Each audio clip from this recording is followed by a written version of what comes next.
Bienvenue dans Drop the Kutch épisode 3 partie 3.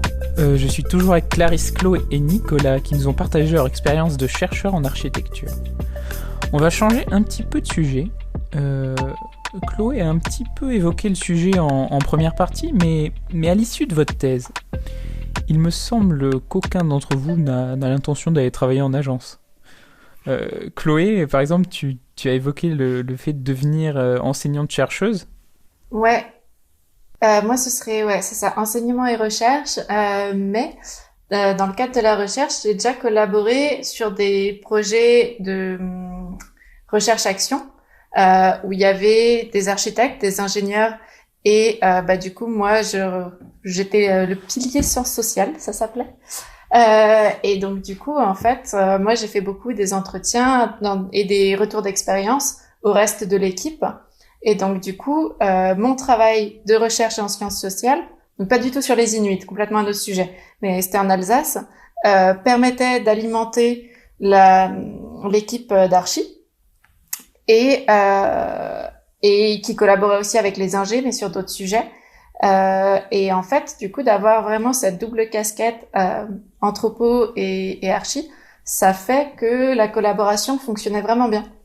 Et du coup, tout ce que moi je pouvais dire et rapporter de la parole des habitants a vraiment été pris en compte dans la conception. Et ce genre de projet, en fait, peut vraiment m'intéresser. Et après, dans le cadre d'être enseignante-chercheuse, je peux tout à fait bosser sur des projets de recherche comme ça, recherche-action.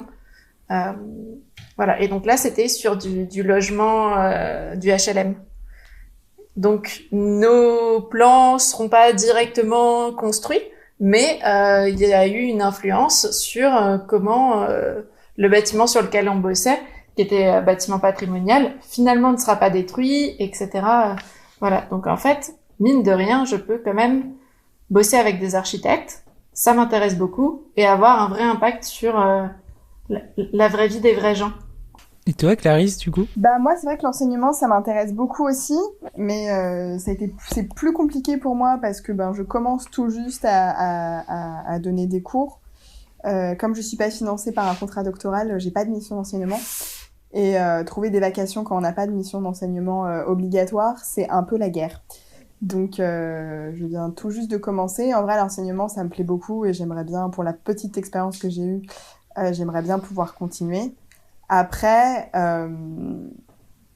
à très long terme, j'adorerais rentrer au CNRS et d'avoir un poste au CNRS et donc faire que de la recherche, d'être payé pour ça, merveilleux. Et sinon, après, dans le cadre de mes recherches, j'ai eu l'occasion, disons que j'ai plein de pistes, c'est très bizarre. Et pour autant, je sais pas est-ce qu'il y a des choses qui vont payer, comment y aller, comment faire, etc. Il y a à la fois une envie de pouvoir travailler comme consultante pour des institutions internationales de type l'ONU ou l'UNESCO. Sur mon sujet, forcément, je commence à être... je suis certes chercheuse en architecture avec une expertise en architecture, mais je deviens de plus en plus experte d'un terrain en particulier, d'un sujet en particulier, et qui ne traite pas que de l'architecture, même si du coup ma façon de l'aborder est peut-être un peu plus originale. Donc j'aimerais bien ça aussi, et sinon de façon tout à fait parallèle à ma recherche là que je viens tout juste de terminer, un projet de théâtre en fait. J'ai bossé comme chercheuse du coup, comme dramaturge pour un collectif de théâtre, pour une pièce qu'on a créée de toutes pièces sur un sujet qui n'a rien à voir avec ma thèse. Mais on m'a demandé d'y participer parce que je suis chercheuse, parce que même si je suis pas chercheuse en sciences sociales, en architecture, mais ni en anthropologie, et que je suis pas du tout spécialiste en études de genre, puisqu'en l'occurrence c'était une pièce qui traitait de sujets féministes, parce que je sais ce que c'est que faire de la recherche, et du coup on m'a demandé de le faire, et qu'ils connaissaient pas non plus, ils avaient pas non plus sous le coude de chercheurs de thésard en études de genre. Du coup, voilà, mais c'était fantastique aussi à faire et j'adorerais pouvoir continuer, mais ça, le théâtre, je me demande si c'est pas pire que la recherche en termes de financement. Donc, donc voilà, mais c'est vrai que, disons que ça m'a permis de faire plein d'autres choses et d'ambitionner de faire plein de choses. Donc Donc voilà, mais c'est vrai que à très long terme, de toute façon, la recherche reste dans mon giron et j'ai envie de continuer de travailler sur mon sujet. Et idéalement au CNRS et enseignante-chercheuse, ouais. J'ai bien fait de poser la question. Et finalement, Nicolas, celui qui a travaillé le plus en agence d'archi des trois. Avec mes 2 ans et demi de travail en agence d'architecture. Ça compte, hein. Moi, franchement, cumuler mes stages, je fais même pas un an. Est-ce que j'ai envie de me retrouver de nouveau en agence d'architecture? Je pense pas. En tout cas, pas pour l'instant. C'est vrai que l'enseignement me parle beaucoup. J'aime beaucoup ça, le contact avec les étudiants et cet échange qu'il peut y avoir entre les étudiants et nous lorsqu'on est dans la salle ou par Zoom en ces temps difficiles. Et donc c'est quelque chose qui me plaît beaucoup, que j'avais découvert il y a 2 ans de cela maintenant. Avec l'Atelier-Na, on avait participé aux charrettes alternatives pendant 1 mois et on avait expérimenté une forme d'enseignement pratique du projet urbain. On était 6 encadrants et on avait 42 étudiants si je me rappelle bien. Et il a fallu produire une analyse et produire une critique de projet urbain à 40, donc non pas 40 projets, mais un seul projet à 40, et du coup développer des outils aussi participatifs et de projets étudiants participatifs, quoi. Et donc ce genre de choses m'a vraiment passionné pour le coup. C'est une des plus belles expériences, je crois, que j'ai faites ces dernières années. Et donc être enseignant-chercheur, j'allais dire pourquoi pas, c'est de plus en plus difficile, mais ce n'est pas forcément le seul débouché que l'on peut avoir en ayant une thèse. En tout cas, dans les pays anglo-saxons dans lesquels j'ai travaillé, le fait d'avoir une thèse est vachement reconnu également dans le milieu privé, donc dans le monde de l'entreprise. Moins en France, donc peut-être que l'insertion est un peu plus difficile. En tout cas, là où j'en suis pour l'instant, c'est continuer mon petit bonhomme de chemin, aider le corps enseignant à l'INSA tout au long de ma thèse et suivant la façon dont aussi elle se déroule, suivant les résultats attendus et potentiellement l'intérêt que pourraient trouver des institutions locales comme l'EMS, donc l'Eurométropole strasbourgeoise, la région, en tout cas, qui commence à s'approprier vraiment ces thématiques d'appréhension de l'espace territorial et urbain de manière écologique au sens très large du terme. Donc suivant comment ça se développe, suivant le contexte également, ça pourra m'amener à travailler avec des institutions publiques. Je pense que je me projette assez bien potentiellement dans des agences d'urbanisme de collectivités territoriales. Je pense à l'ADUS à Strasbourg, mais il en existe d'autres dans les métropoles. Donc ce genre de choses me plairait beaucoup et garder un pied dans l'enseignement également, je pense. Donc essayer à la fois d'avoir une pratique du projet urbain et ou architectural et à la fois garder ce pied dans l'enseignement parce que je trouve que le dialogue est extrêmement riche, on apprend beaucoup au contact des étudiants et j'espère que les étudiants apprennent également à notre contact. Donc je trouve que c'est des belles relations, en tout cas assez saines et qui parfois dans le marché du travail on s'éloigne un petit peu de ces relations d'échange, on va dire, sans sous-entendu, quoi. Donc voilà, c'est ce qui me plaît aussi beaucoup dans les institutions publiques telles qu'elles le sont encore actuellement. Eh bien, d'ici dans 2 ans, dans 3 ans, dans 5 ans, mon podcast existe toujours. Ben, tu pourras venir nous parler de ton métier d'urbaniste dans une collectivité territoriale. Avec plaisir. J'espère.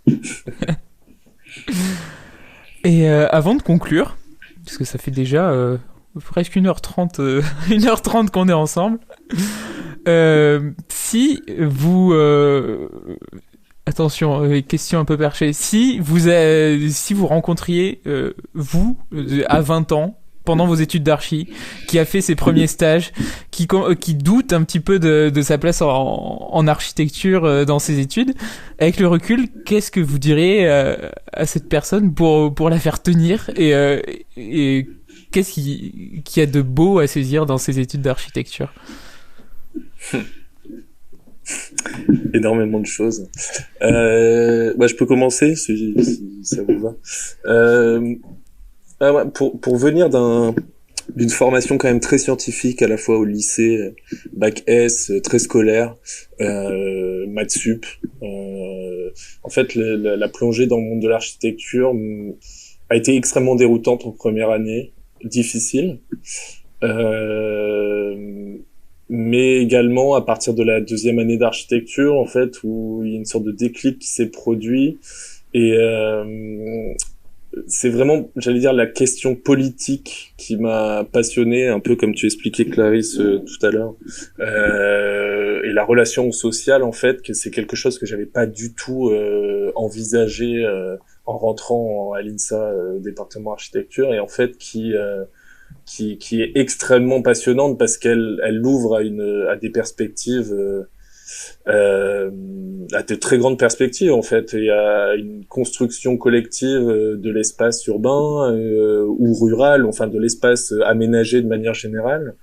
Et j'allais dire que ces études d'architecture sont passionnantes au point de pouvoir toucher à un nombre de sujets mais extrêmement différent, extrêmement varié, de pouvoir... Alors ça peut être frustrant parfois de pouvoir juste gratter la surface et de pas avoir le temps ni la possibilité d'aller fouiller dans certains domaines, mais en tout cas la façon dont j'imagine l'architecte, ou en tout cas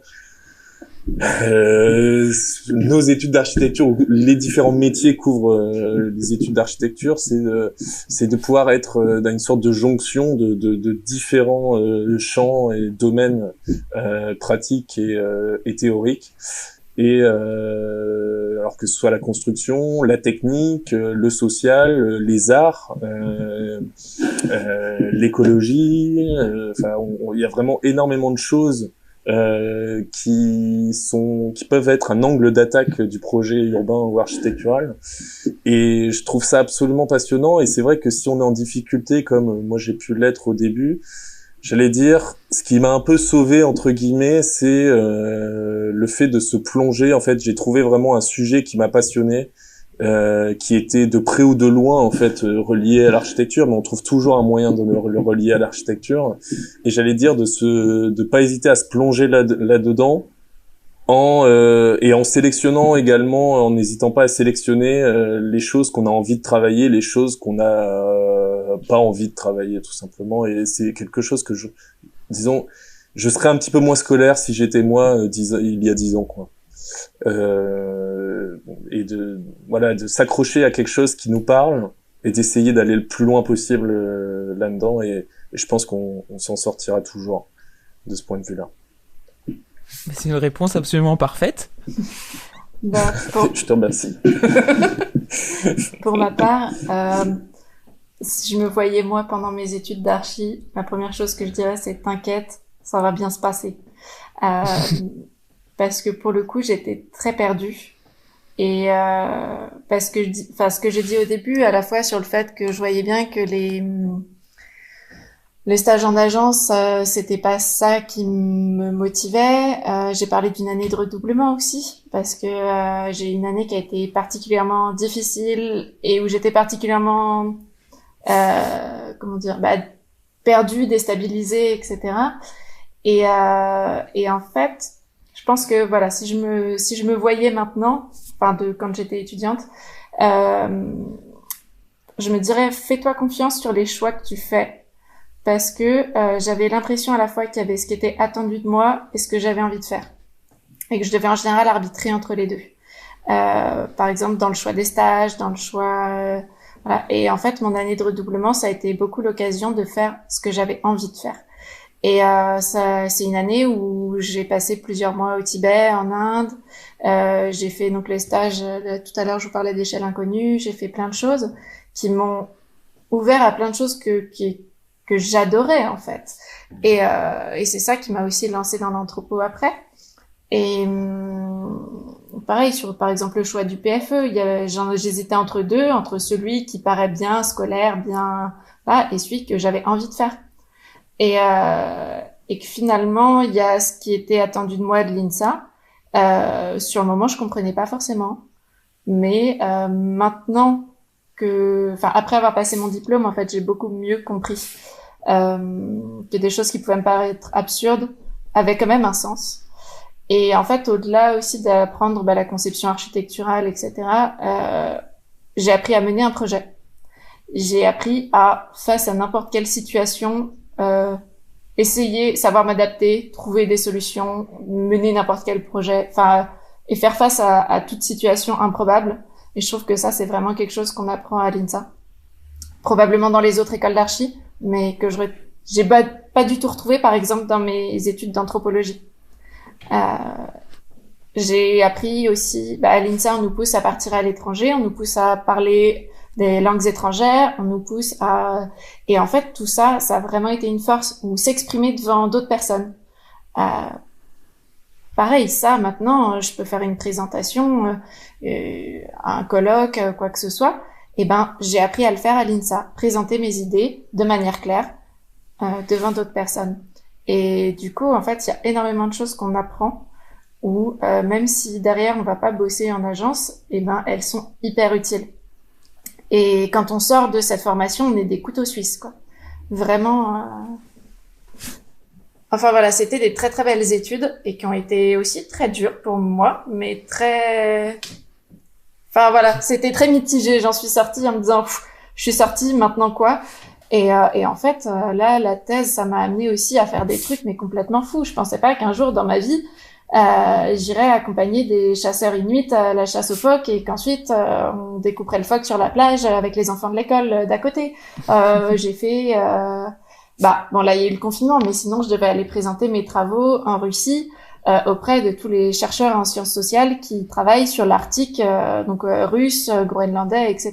Enfin, ça m'amène à faire des choses, mais incroyables, et que j'imaginais même pas possible pendant mes études d'archi. Donc, Chloé, plus jeune, tiens bon, et tu vas faire des trucs cool. Est-ce que Clarisse, tu peux faire mieux? Je sais pas si je peux ajouter grand-chose, parce que c'est vrai que moi aussi... Moi, je me souviens que l'âge où j'ai beaucoup douté, c'était à 21 ans. Parce que ça correspondait à, pareil, une année très très compliquée. C'était ma première année de master et j'ai eu beaucoup de choses qui ont été compliquées à gérer cette année-là et qui m'ont beaucoup perdu. Alors, qu'est-ce que je dirais à Clarisse à 21 ans qui est en plein doute et qui sait plus du tout si elle a vraiment envie de continuer ou pas et qui malgré tout l'a fait en fait. Ouais, pareil, c'est un peu la même chose quoi, de s'accrocher parce que c'est mine de rien des études qui sont très riches, très formatrices, que je regrette pas du tout d'avoir faites, que mine de rien, même si effectivement elles sont dures parce que c'est dur psychologiquement, dur physiquement, c'est très formateur, ça apporte un vrai regard très particulier sur le monde qu'on retrouve difficilement dans d'autres disciplines et ça donne aussi des compétences qu'on a déjà et que d'autres chercheurs n'ont pas par exemple. Aussi bien effectivement des capacités orales parce que pareil à l'ENSA Paris-Malaquais on apprend très vite très tôt à devoir présenter son projet etc et son travail devant du monde et après les colloques devant 80 personnes alors 80 personnes c'est impressionnant mais bon parler à l'oral on sait le faire, on l'a déjà fait et pareil faire des posters mais bon ce qu'on appelle des posters en recherche pour nous c'est comme un affichage mais sur un A2 quoi. Et quand t'as fait des études d'archi, tu te rends compte que t'as des compétences graphiques que clairement que tes collègues géographes, historiens, juristes n'ont absolument pas. Et que tout de suite, ton truc est vachement plus beau, quoi. Il est beaucoup plus classe. Il claque clairement plus. Donc t'as des compétences. Moi, je vois des chercheurs qui sont obligés d'apprendre l'Illustrator et InDesign. Bon, nous, c'est déjà fait, quoi. Donc... Là-dessus, je rejoins Chloé, il y a des compétences qu'on acquiert qui sont ensuite hyper précieuses où qu'on aille et quoi qu'on fasse. Et après, comme Nicolas, effectivement, de trouver ce qui nous plaît là-dedans, de trouver ce qui nous anime parce qu'effectivement, l'architecture, ça peut se raccrocher à tout et n'importe quoi. faire quelque chose de très artistique, de vraiment dans la pure esthétique, comme on peut faire de la recherche théorique pure, comme on peut aimer le cinéma et faire des choses, vraiment ça mène à plein de choses, et c'est très, moi je sais que j'ai des amis qui ont fait des études d'archi et qui ensuite ont fait plein d'autres choses très différentes, et qui pourtant toutes ont gagné des compétences grâce aux études d'architecture, et ça les a aidés ensuite par la suite à leur donner, ça leur a apporté tous des choses. Ça nous a tous apporté des choses, et là comme ça le bilan de ce que ça m'a apporté très précisément, je sais peut-être pas, j'en suis pas encore certaine, mais ne serait-ce qu'en fait un regard sur le monde, en fait, ne serait-ce que d'avoir la compréhension de l'importance de l'architecture, de l'urbain, de la ville, de ne pas être insensible à ça, de l'habiter, de comment est-ce qu'on habite un espace, comment est-ce qu'on se déplace dans un espace, comment est-ce que les corps interagissent, des questions aussi bien hyper techniques que des questions vraiment très fines, d'interaction, de rapport de domination, de rapport de pouvoir. Et ben ça, on les acquiert grâce aux études d'architecture, quoi. Disons que, et ça donne un regard très particulier sur le monde qui nous entoure. Et je trouve ça riche aussi, en fait. Je trouve ça riche, donc... Alors, oui, vous avez des doutes, c'est normal. Je crois que je connais aucun élève, aucun étudiant en école d'architecture qui n'a pas eu à un moment donné des doutes sur est-ce que c'est vraiment ça que je veux faire de ma vie, et qui en sortant de son diplôme absolument lessivé s'est dit est-ce que finalement, les chèvres, le Larzac, ce serait pas la solution. Et tout le monde n'est pas parti en agence. On trouve sa voie. En tout cas, on l'a construit, et les études permettent aussi ces études-là permettent aussi elles sont une petite pierre à l'édifice qui est un peu particulière, mais qui est riche et qui est pas inintéressante. Et sincèrement, vous pouvez être perdu longtemps, et c'est pas grave. En fait, moi, à 28 ans, j'ai encore, est-ce que je suis enseignante chercheuse, ou est-ce que je fais du théâtre, ou est-ce que je vais à l'ONU? Enfin, bon. Alors certes, ça a l'air comme ça très flou, mais ça l'est déjà beaucoup moins qu'il y a 2 ans. Hein, ça vous étonnera peut-être pas. Mais je continue à me poser la question, qu'est-ce que je ferais quand je serai grande? C'est pas grave, en fait. Et je sais que c'est difficile à faire, et parce que moi-même, c'est toujours quelque chose avec lequel on lutte, mais essayez d'être le plus honnête avec vous-même sur ce que vous voulez faire, même s'il y a vos parents, même s'il y a votre entourage, même s'il y a la pression qui est autour. Et je dis pas que ça va s'arrêter avec le temps, c'est pas vrai. Mais essayez d'être le plus honnête avec vous-même. Et si vous voulez pas, si en fait c'est pas ça, c'est pas grave. C'est bien aussi autre chose. Genre franchement, c'est pas grave. Vous trouverez toujours le moyen de trouver un truc qui vous convient, qui vous satisfasse. Et tant que ça vous anime et que ça vous porte. Et qu'est-ce que sinon je voudrais dire à la moi quand j'avais 21 ans? Eh ben, il n'y a pas que le projet. C'est pas forcément le plus intéressant. Voilà. Il n'y a pas que le studio de projet dans le cursus qui est le plus intéressant. Ouais, bien, merci beaucoup. Je sais pas si vous avez quelque chose, vous avez envie de rajouter quelque chose J'ai déjà suffisamment parlé, moi, je pense. À cette longue conversation extrêmement riche. Non, mais merci à toi. Je trouve que c'est une super idée ce que tu es en train de faire. Ouais, donc, moi je trouve ça génial. J'aurais adoré avoir ça quand j'étais étudiante. On aurait tous aimé avoir. Pareil, j'aurais adoré avoir écouter ça, tes podcasts en étant étudiante. Du coup, super initiative, continue. Ouais, c'est vraiment riche. Et tu vois, je trouve que ça illustre aussi un peu ce que je disais tout à l'heure. Finalement, un podcast, c'est pas dans ton cursus de savoir faire du son.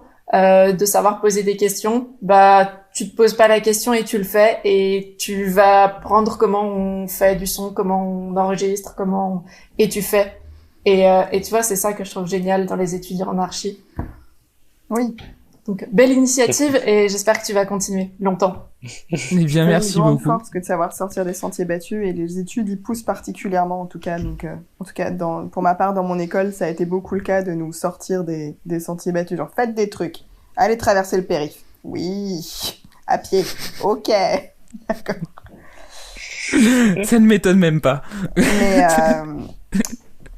Non, ton podcast est vraiment important. Moi, j'aurais adoré avoir ça quand j'étais étudiante. Je sais qu'il y a eu 2-3 initiatives. J'avais 2 amis qui avaient monté un séminaire justement à Malaquais sur les études, enfin sur les parcours post-archi un peu atypiques.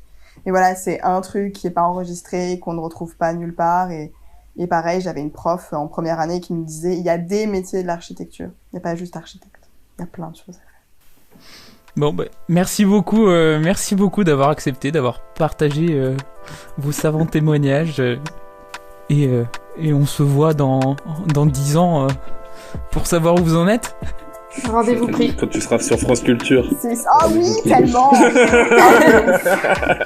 Qui sait où la vie va me mener. Oh mon Dieu, tellement. Et merci à vous d'avoir écouté cet épisode jusqu'au bout. Pour ne pas rater les suivants, ou bien pour nous contacter, on a maintenant un compte Instagram, c'est @iquitect. Vous pouvez aussi nous suivre sur Deezer, Spotify, iTunes, si le cœur vous en dit. Ce podcast est toujours réalisé en collaboration avec le magazine Biche de l'ENSA Strasbourg, dont on vous invite à visiter le site internet. Et la musique du générique a été faite par Darius Afshar et Simon Tsika. Vous écoutiez Drop the Kutch.